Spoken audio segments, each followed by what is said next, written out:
Look at something red, a stop sign, an apple, the brake lights of the car in front of you. It seems completely obvious that the red is out there, sitting on the object, a simple fact of the world. The apple is red. Everyone can see it, end of story, but it isn't. The red you are seeing does not exist out there at all. It exists only inside your head.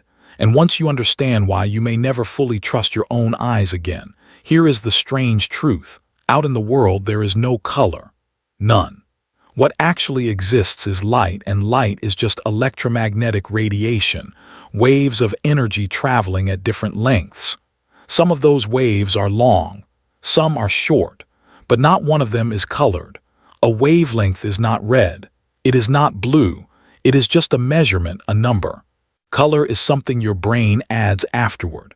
Isaac Newton understood this more than 300 years ago. After splitting light with a prism, he wrote something that still sounds shocking today.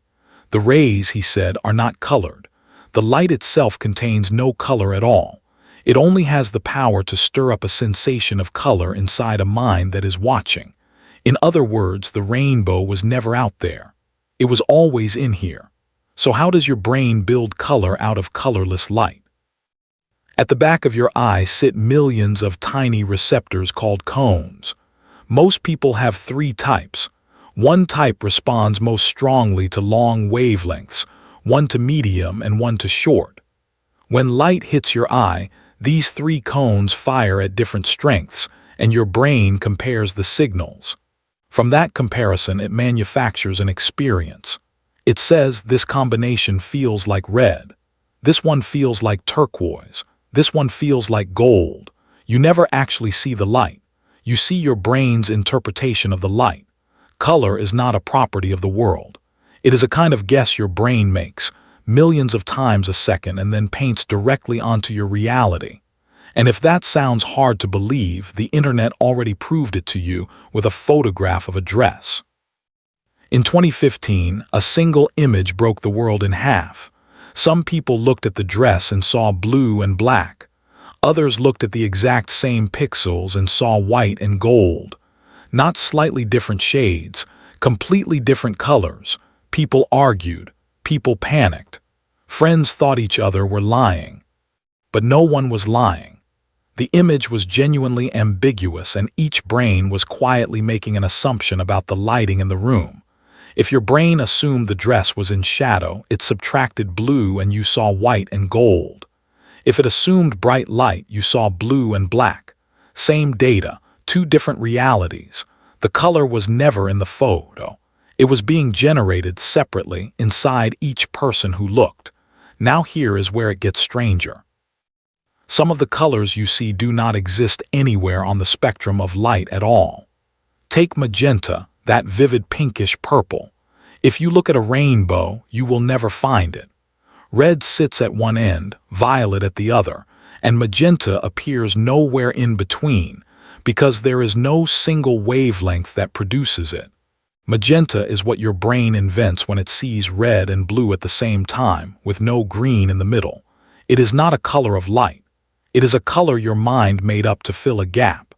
Every time you see pink, you are looking at something the universe never actually sent you. So your brain creates color, guesses at color, and even invents colors that do not exist. Which leads to an unavoidable question. If color is built inside each person's head, does everyone build the same one? Probably not.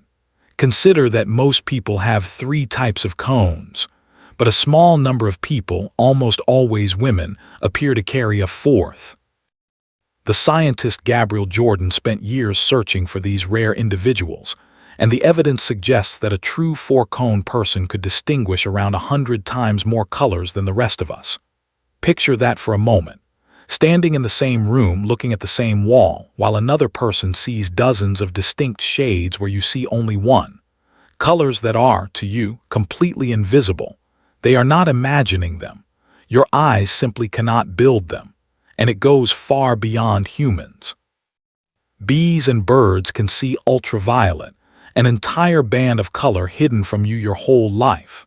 Flowers that look plain to you are blazing with secret patterns to a bee. The mantis shrimp may have over a dozen types of color receptors. perceiving a world you cannot even begin to imagine. The slice of color you call reality is just that, a thin slice, shaped by the particular eyes you happen to be born with. Which brings us to the most unsettling question of all, the one that has no answer. When you look at the sky and call it blue, and your friend looks at the same sky and also calls it blue, you both agree on the word. But are you having the same experience? The blue that appears in your mind, the actual felt quality of it, could be completely different from the blue in theirs. Maybe what you call blue would look like their yellow if you could somehow trade places. You would both still call it blue. You both learned the same name for it as children. But the inner experience, the raw sensation itself, can never be shared, never compared, never proven to match.